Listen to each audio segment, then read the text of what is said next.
Bonjour à tous et bienvenue dans cette nouvelle vidéo de préparation à la certification Java dans laquelle nous allons parler d'objets de haut niveau qui font de la synchronisation, le fork join pool et le cyclic barrier.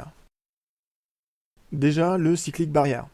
Un objet cyclic barrier, il permet de synchroniser un ensemble de n threads. Chaque thread, il s'exécute puis se met en attente. Il se met en attente de quoi? Il se met en attente de la barrière. Il attend que la barrière se lève. Et pour lever la barrière, il faut que tous mes threads soient derrière la barrière en attente. Quand tous mes threads se retrouvent bloqués derrière la barrière se lève, et c'est tous les threads qui reprennent leur travail. On verra un exemple.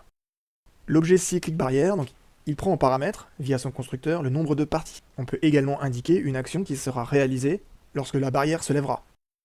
La barrière, elle a une méthode await, qui permet à un thread qui a atteint la barrière d'attendre qu'elle se lève. Cette méthode, elle peut lancer une interrupted exception et une broken barrier exception. On a également une version qui permet d'indiquer un timeout. Et cette fois, on a également l'exception timeout exception. Attention, la barrière, elle ne peut jamais être atteinte si le nombre de threads attendus ne peuvent pas être créés. On a un pool de threads trop petit par exemple, ou bien si on a une erreur d'implémentation. On va revoir tout ça avec un exemple, ce sera sûrement plus clair. Donc, on considère la tenue d'un examen pour 5 élèves. Au début de l'examen, on laisse quelques minutes à chaque élève pour se préparer. Quand tous les élèves sont prêts, l'examen démarre. On va implémenter tout ça en utilisant une barrière cyclique. Déjà, on crée une barrière cyclique de taille 5 pour que les 5 élèves ils puissent se préparer en même temps et s'attendre après. Attendre le début de l'examen. Puis on crée les 5 threads qui permettront la participation des 5 élèves à l'examen. Je crée une boucle de 1 à 5 et à chaque itération, je crée un thread. Donc un new thread auquel je passe un runnable que j'exprime en lambda. J'ai laissé un espace blanc pour le corps de la lambda. Chaque thread, il doit réaliser le travail d'un élève, à savoir se préparer, puis commencer l'examen. Déjà, dans mon thread, je vais rajouter une ligne de code, donc un system out tout simple, qui correspond à la préparation de l'élève. La deuxième chose que doit faire l'élève, c'est attendre que les autres soient prêts. C'est là qu'on va utiliser la barrière. Je complète le travail du thread, l'élève, il se prépare, puis il attend. Il attend sur une barrière. Donc si tous les autres élèves sont déjà prêts, il n'attendra pas et ça va tout de suite poursuivre. Toujours est-il que les 4 premiers élèves prêts, ils vont attendre le 5e. Quand le 5e va atteindre la barrière, il va appeler la méthode await, et l'objet cyclic barrière, puisque sa limite est atteinte, il va libérer les threads, qui vont poursuivre leur travail, et tous les élèves vont commencer le test. Lorsqu'on exécute le code, le programme, il affiche ceci, puis il se termine. Donc on a bien tous les élèves qui se préparent, et les élèves qui sont déjà préparés, qui attendent les suivants, et lorsque mes 5 élèves sont prêts, le test qui démarre. Qu'aurait affiché le code sans la barrière cyclique? Là, les élèves, ils ne s'attendent plus. Donc, sur mon exécution, j'ai 4 élèves qui se sont préparés, puis j'en ai eu 2 qui ont commencé le test, alors que le 5e n'était pas encore prêt. Parlons du fork join framework maintenant. Ce framework, il permet de découper une tâche en sous-tâches qui sont exécutées en parallèle. Le fork join pool, c'est un objet de haut niveau qui va nous masquer l'utilisation des threads. Il se met en place en 3 étapes. La création du pool, la création de la tâche principale et l'exécution. En réalité, on pourrait même considérer une 4e étape, et cette 4e étape, elle est vraiment importante, ça va être la destruction du pool. Le fork join pool, ça peut créer beaucoup de threads, et ça peut aussi tourner en catastrophe en production, si on ne supprime pas au fur et à mesure les threads concrets. Avec le fork join framework, on va donc exécuter des tâches. Ces tâches, elles vont toutes hériter d'une classe abstraite qui est fork join task, qui elle-même implémente future. Le framework, il étend déjà cette classe en 2 sous-classes qui sont également abstraites, la recursive action et la recursive task. La recursive action, elle ne retourne pas de résultat. La recursive task, elle retourne un résultat. Les classes recursive action et recursive task, elles introduisent chacune une méthode abstraite compute qu'il faudra implémenter dans nos programmes. Pour recursive action, la méthode compute, elle est void, on ne retourne pas de résultat. Pour recursive task, la méthode compute, elle retourne un résultat de type v, qui est notre type paramètre. Tout le framework est donc centré autour de la classe forkJoinTask. Il est donc important d'en connaître les méthodes les plus importantes. Il y a déjà celles qu'on hérite de future, les méthodes get, qui permettent d'attendre le résultat d'un traitement asynchrone qui a donc lieu dans un thread. On a les 2 variantes, la variante qui attend indéfiniment le résultat, et celle qui peut générer une exception si le résultat n'est pas disponible au bout d'un certain temps. Une forkJoinTask, elle dispose des méthodes qui vont permettre de l'exécuter. Ce sont ces méthodes invoke. On a invoke, qui retourne le résultat de la tâche, invoke all, qui permet d'exécuter un nombre de tâches indéfini.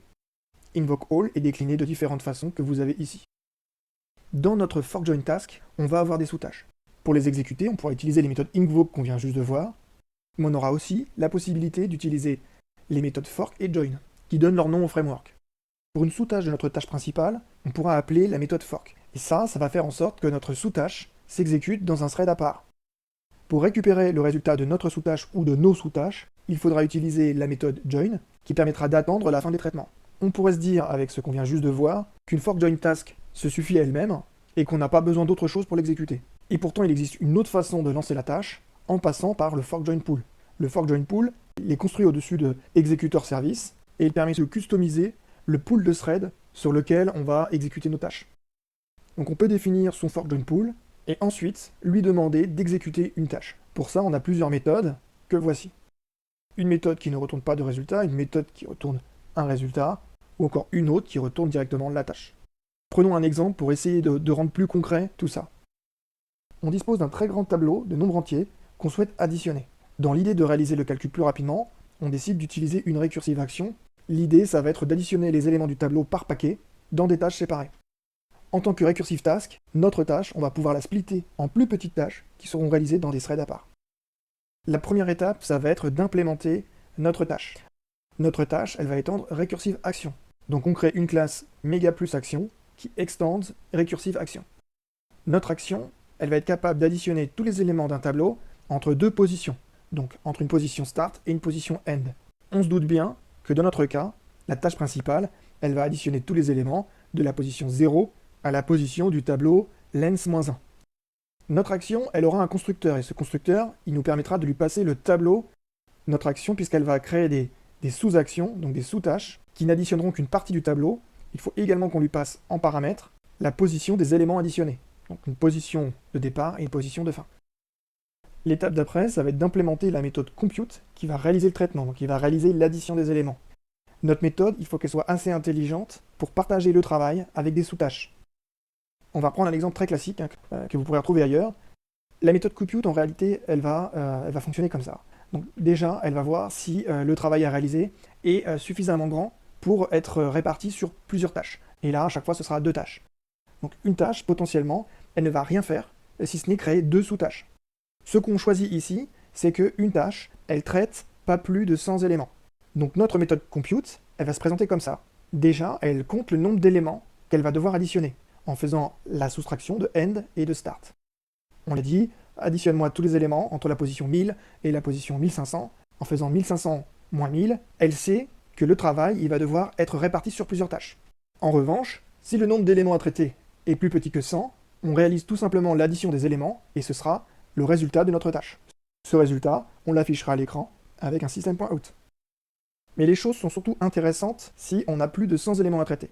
Dans ce cas, on va créer 2 nouvelles actions. Et ces actions-là, on va les invoquer pour qu'elles puissent être exécutées via notre pool dans des threads séparés. Pour créer nos actions, il faut qu'on définisse quels éléments chaque task va additionner. Et là, c'est tout simple, on va diviser notre sous-tableau en 2. On aura une tâche qui prendra la première moitié des éléments et une seconde tâche qui prendra l'autre moitié. Maintenant, on peut lancer notre tâche. Et pour ça, on appelle la méthode compute. Les positions qu'on indique initialement, c'est 0 et la taille du tableau .length, et pas .length-1, c'est ce que j'avais dit, mais bon. Et ça va lancer notre traitement. Si la taille du tableau est plus grande que 100, mon action, elle va se diviser en 2 sous-actions. Ces sous-actions, elles se diviseront également en sous-actions, etc., etc. Derrière, c'est le pool qui va gérer par magie, et qui va, en fonction des threads disponibles, réaliser les tâches. Avec cette approche, on ne voit pas le fork join pool. On a directement une action et on appelle sa méthode compute. À ce moment-là, on va utiliser un pool par défaut. Plutôt que d'utiliser le pool par défaut, on peut créer le nôtre. Classiquement, on va indiquer la taille du pool, et pour la taille du pool, on va indiquer le nombre de processeurs disponibles, dans l'idée que chaque tâche sera réellement exécutée en parallèle puisque sur des processeurs différents. Pour démarrer l'action, on n'appelle plus une méthode sur l'action elle-même, mais une méthode du pool, pool.invoke. Quand je lance le programme, l'exécution elle me permet bien d'additionner tous les éléments par paquet. Mais c'est pas exactement ce qu'on voulait. Le programme, il m'affiche le résultat de la somme pour chaque paquet, mais ce qu'on veut, c'est la somme de tous les éléments du tableau, donc pas des sous-sommes. On pourrait chercher à faire des adaptations du code, mais le plus simple, ça reste de créer une recursive task plutôt qu'une recursive action. Puisqu'une recursive task, c'est construit pour pouvoir retourner un résultat. Donc on fait ça. On change le type de la classe, on passe de recursive action à recursive task de long, et notre résultat sera la somme d'entiers, et donc long, ça paraît être le type approprié. La méthode compute, cette fois, elle va retourner un long. Donc on change le type du retour. Plutôt que d'afficher le résultat d'une somme intermédiaire, on va pouvoir le retourner en tant que résultat.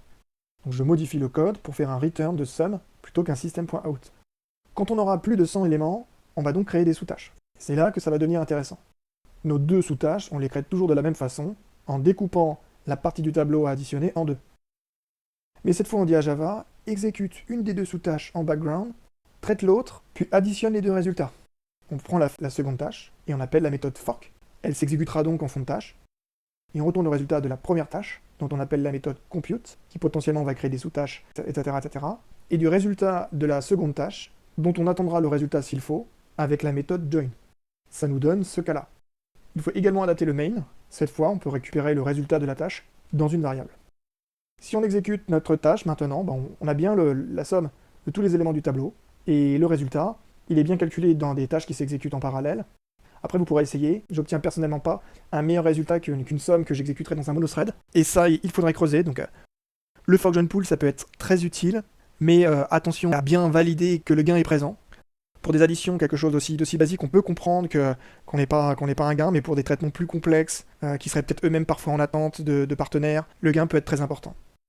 Un retour d'expérience aussi, attention à bien fermer le pool, autrement vous allez créer beaucoup de threads, et ça si c'est pas détecté sur une campagne de test de performance ou par un collègue sur un coup de génie, vous serez très embêté tôt ou tard en production. Et c'est du vécu. Merci à tous, et à bientôt pour une prochaine vidéo.